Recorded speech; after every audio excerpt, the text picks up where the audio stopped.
Hola a todos, bienvenidos al segundo episodio de Narrativas Sintéticas. Es el podcast en el que estoy contando mi experiencia dentro de una de las asignaturas del máster de Comunicación y Educación en la Red de la UNED. Así que, ha sido un proceso realmente interesante en los últimos 3 meses en el que hemos aprendido, hemos afianzado nuestros conocimientos en la creación de narrativas digitales enfocadas tanto a la comunicación como, al propio ocio, las narrativas, ¿no? La ficción. En el primer episodio empezamos con una canción, que es algo que se me olvidó mencionar, que era Somewhere Over the Rainbow. Es la conocidísima canción de la película El Mago de Oz, uno de los clásicos atemporales del cine. Y hoy lo hemos hecho pues con otra película que quizás es menos famosa, pero que, guarda un lugar especial en mi memoria, y no es otra que El Golpe. Y hemos escuchado The Entertainer, que es el tema más conocido de la película, compuesto por Marvin Hamlisch y que se basó en una obra de Scott Joplin. Es el típico piano ragtime clásico, elegante y muy reconocible, que se ha utilizado en multitud de lugares y de películas, series a partir de entonces, y que se puede escuchar hoy en muchísimos reels de TikTok, y que ya sabemos que hoy en día los vídeos cortos son los que mandan en cuanto al entretenimiento mundial, y que aprovechan cualquier resquicio cultural para hacerse notar, para ganar esos likes. Y bueno, hoy vamos a hablar de algo muy concreto, que es algo que define probablemente muchísimo la creación digital, que es la velocidad con la que cambian las herramientas y las formas de crear. Estábamos hablando precisamente de cómo las redes sociales, sobre todo las redes sociales rápidas, Facebook ha quedado para generaciones anteriores porque es una red lenta, hay que leer, hay pocos... es verdad que se van actualizando las redes, pero ha quedado más para una franja de edad por encima de los 30, 40 años, y que los jóvenes hoy en día casi todos están en Instagram, y que una grandísima mayoría de adolescentes, incluso niños, están utilizando redes como TikTok o Snapchat. Y el caso es que precisamente estos cambios de medios provocan cambios en la producción. Ya no se produce exactamente igual que antes. Las tecnologías van mejorando y crear un vídeo no es ni mucho menos lo mismo que hacerlo hace 20 años comparado con hacerlo ahora. Y la verdad es que si uno se para a pensarlo, hace apenas unos años, editar un vídeo medianamente bien, no solo pegar 2 trozos de secuencias, era casi magia negra. Hace años había que aprender programas complejos, entender formatos, renderizados, capas, códecs, incluso hacer algo sencillo es un trabajo que podía llevar horas. Y lo mismo pasaba con la fotografía, el diseño gráfico o el sonido. Desde que se tomaba el material original, con tu cámara de fotos, ya no digo ni siquiera las de película, sino las primeras cámaras digitales producían imágenes que había que retocar. Y de hecho, hoy el proceso de edición de las fotografías se sigue haciendo. Lo que pasa es que lo hace tu móvil de manera automática o incluso con inteligencia artificial y no te das cuenta. Pero esas correcciones de colores, esa corrección de niveles, la aplicación de filtros, todo eso es automático, y hace años se tenía que hacer paso por paso, fotografía por fotografía. Luego fue mejorando, se empezaron a trabajar en lotes, se mejoraron muchísimo los flujos de trabajo, y la verdad es que hemos llegado a hoy en día en el que simplemente con un par de clics o un par de toques en nuestra pantalla táctil podemos eliminar fondos, generar imágenes, corregir color, crear voces, poner subtítulos o animar fotografías. Y esto nos lleva a una reflexión, es que todo se ha vuelto muchísimo más accesible. Creemos que esto es lo que cambia completamente la manera en la que las personas se relacionan con la narrativa digital, porque si está al alcance de todos se olvidan de la parte técnica y se pueden centrar en la creación, en generar ideas. Durante mucho tiempo, crear contenido audiovisual estaba limitado por barreras técnicas y económicas bastante importantes. Necesitabas equipos caros, gente con conocimientos especializados y mucho tiempo. Hoy esto no es así. Es una de las ideas más interesantes que nos hemos ido encontrando en este proceso de aprendizaje en la asignatura, y es que precisamente es cómo la tecnología, pese a que demanda menos habilidad por parte del usuario, está al alcance, por lo tanto, de más gente. Y esto permite una cosa muy interesante, y es que la capacidad de que las personas puedan expresarse ha aumentado, simplemente porque tienes más oportunidad de contar historias. Que alguien con una idea pueda convertirla en un vídeo, un podcast como el que estás escuchando en este momento, o una narrativa interactiva sin necesitar una infraestructura enorme detrás, es realmente un avance, porque eso conecta mucho con algunos de los conceptos trabajados en esta asignatura sobre nuevos medios y narrativa digital. La tecnología no solo transforma las herramientas, también transforma quién puede contar historias y cómo puede hacerlo. En nuestro caso, por ejemplo, gran parte del proceso creativo ha consistido precisamente en aprender constantemente, todo el tiempo aprendiendo nuevas herramientas. Para esta asignatura yo he tenido que manejar nuevas herramientas de inteligencia artificial, he tenido que perfeccionar algunas que ya conocía y sobre todo intentar reordenar todos los conocimientos que he atesorado durante años para poder darles más que un resultado, encontrarles un sentido. Algo que hoy nos parece revolucionario, probablemente dentro de 6 meses será completamente normal. Esto ocurrió con la famosa inteligencia artificial. Todo el mundo está hablando de la inteligencia artificial. ¿Por qué? Porque está suponiendo un cambio en el paradigma, un cambio en el panorama de la tecnología. Hace 5 años nadie utilizaba inteligencia artificial. Solo algunos expertos, porque es verdad que no es una tecnología nueva. Sin embargo, se ha comercializado y eso es lo que ha provocado el gran auge del uso de la inteligencia artificial, y es que se puede monetizar, y ahora que está al alcance de cualquiera, está a un clic para poder utilizar una IA totalmente gratuita, y estamos a 2 clics de poder usar una de pago con muchísimas más capacidades. Y esto nos deja una parte muy interesante, y es que este cambio ya forma parte del entorno creativo digital.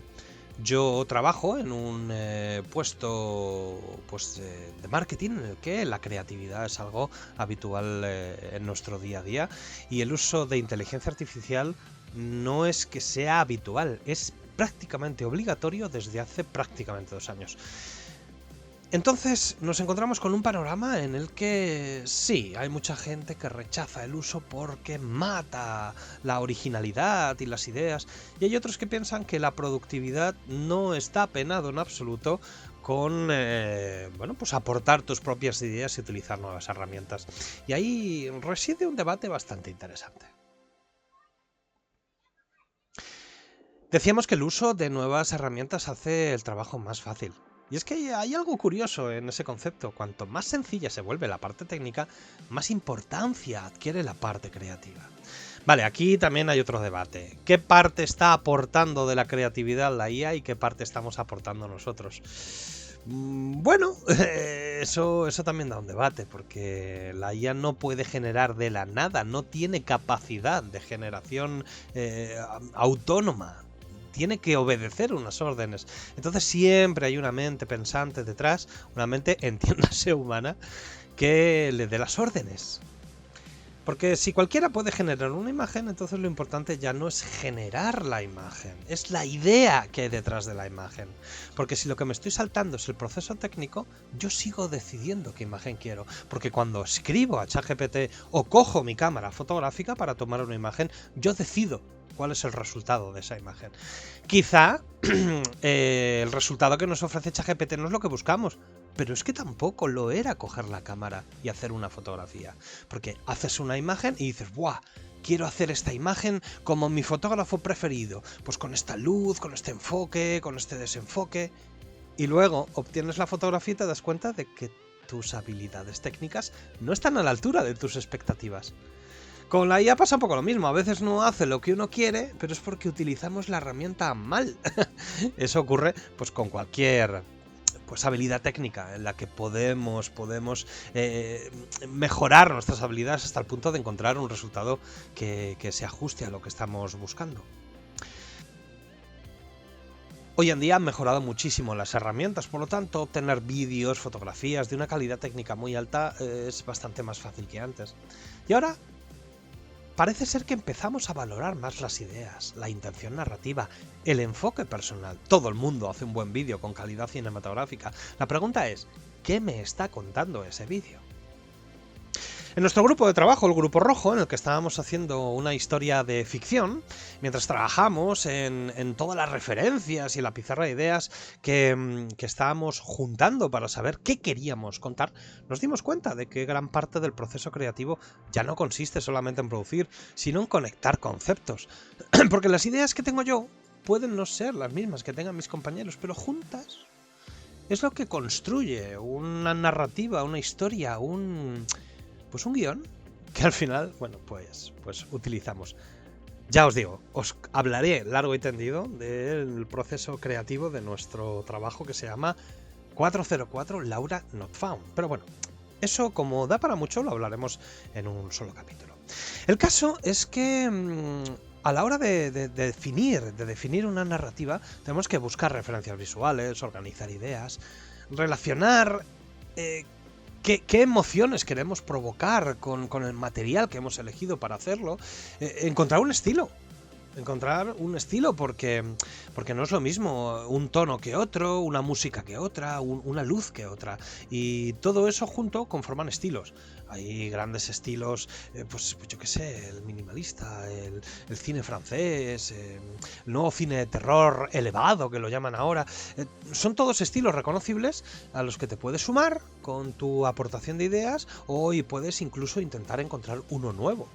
De hecho, parece ser que la creatividad en algunos campos como el cine está de capa caída porque parece ser que prima la producción comercial y crear, productos que tengan un recorrido comercial asegurado. Eso da también para otro debate.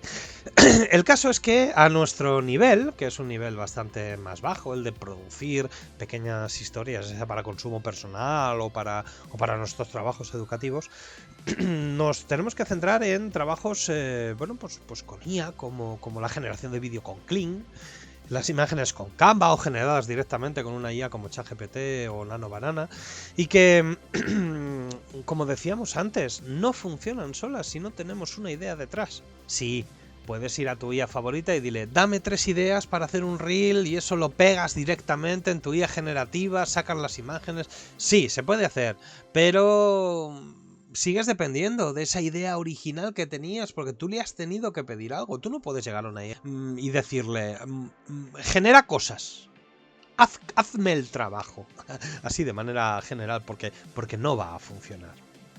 Cuando las herramientas hacen el trabajo por nosotros, siempre lo hacen con unas indicaciones. Entonces somos nosotros los que decidimos el tono, la emoción y sobre todo la intención de esa narrativa. Todas estas herramientas digitales pueden acelerar el proceso, pero jamás van a poder sustituirlo. Una IA no puede reemplazar la mirada humana. Y quizá precisamente por eso, cuanto más avanzan las tecnologías generativas, más valor tienen las referencias culturales y la sensibilidad artística. La persona que teclea detrás de la IA, si no tiene una intención definida, va a obtener resultados indefinidos. Porque la IA no puede vivir experiencias. La IA puede mezclar estilos, puede coger de allí y de allá, pero nunca jamás va a poder decidir qué hacer.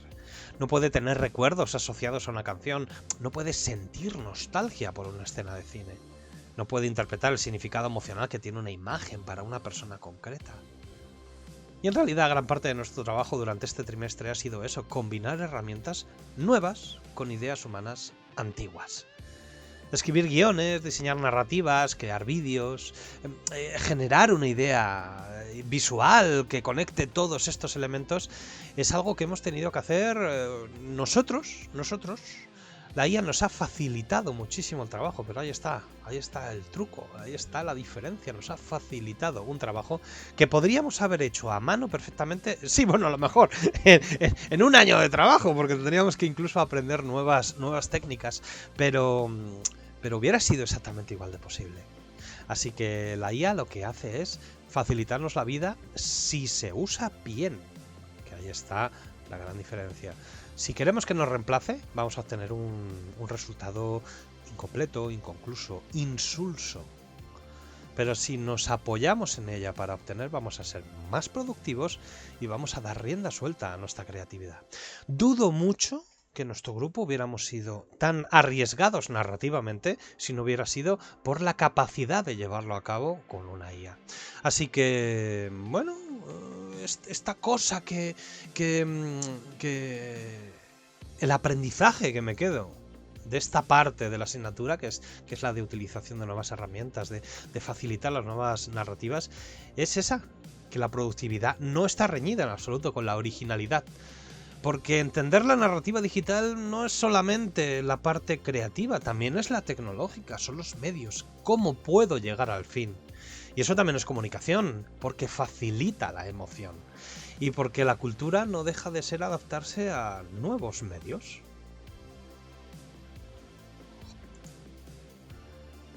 Para el capítulo de hoy voy a hacer una recomendación, como hago habitualmente, y en el caso de hoy es la serie de televisión Battlestar Galactica. La versión moderna de 2004, porque en 1978 hubo una que era más, bueno, pues una producción de aventuras sin mucho fondo detrás.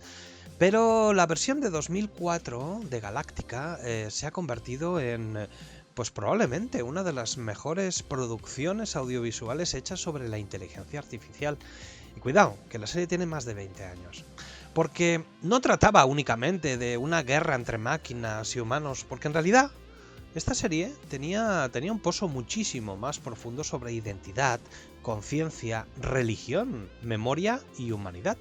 Porque la serie plantea constantemente una pregunta muy incómoda. Si una inteligencia artificial llega a sentir, a recordar o incluso a amar, ¿en qué momento deja de ser simplemente una herramienta? ¿Cuándo se convierte en una consciencia? Bien, eso hoy en día sigue siendo una utopía. No hemos llegado ni de lejos a tener una inteligencia artificial capaz de hacer todo eso que hemos tenido. De hecho, es muy gracioso. Si tú coges tu IA preferida y le haces preguntas de ¿piensas realmente? ¿Eres un ente pensante? ¿Existes? Y te va a contestar cosas filosóficas. Bueno, es verdad que tienen medidas de seguridad muy interesantes para negar que no son más que una herramienta. Pero bueno, os invito, ¿no?, a que forcéis vuestra IA para intentar sonsacarle una conversación filosófica sobre la existencia. Y por eso Galáctica sigue siendo una serie muy habitual. Aparte, amén, de que es una serie realmente entretenida. Un poco larga, eso sí, porque hoy en día, comparada con otras series de ciencia ficción, es bastante más larga, porque empieza con, bueno, pues con unos telefilmes, luego con unas temporadas, pero de verdad que merece la pena. Es una de las, posiblemente de las 10 mejores series de la historia de la televisión. Y porque es una serie que detrás de toda esa reflexión de la tecnología, sobre lo que podemos hacer, cómo podemos sobrevivir, porque a fin de cuentas es un relato de supervivencia, Galáctica pone sobre la mesa una reflexión sobre nosotros mismos, sobre qué es la humanidad, qué utilizamos para evolucionar y cómo podemos hacerlo de una manera ética.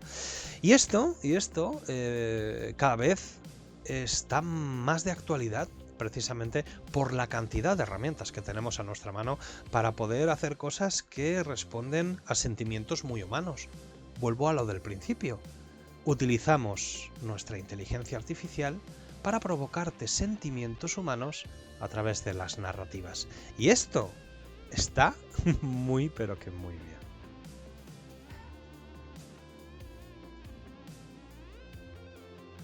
Muchas gracias por escuchar el segundo episodio de este podcast Narrativas Sintéticas, en el que cuento mis experiencias y reflexiones sobre lo que hemos vivido en esta asignatura del máster de Comunicación y Educación en la Red de la UNED, y que, bueno, pues en el próximo episodio pues hablaré de pues los procesos creativos una vez que continúan. ¿Cómo podemos depurar las ideas que tenemos en la cabeza? Luego habrá otro episodio hablando ya por fin de ese proyecto de final de asignatura que es 404, Laura Not Found, que es de hecho es un cortometraje de terror sobre tecnología, educación e inteligencia artificial, que lógicamente podréis ver también en la página web del podcast y que estará disponible para todos porque, bueno, no deja de ser más que un ejercicio, no pretendemos ser cineastas. Así que espero que os haya gustado y nos escuchamos en el episodio 3.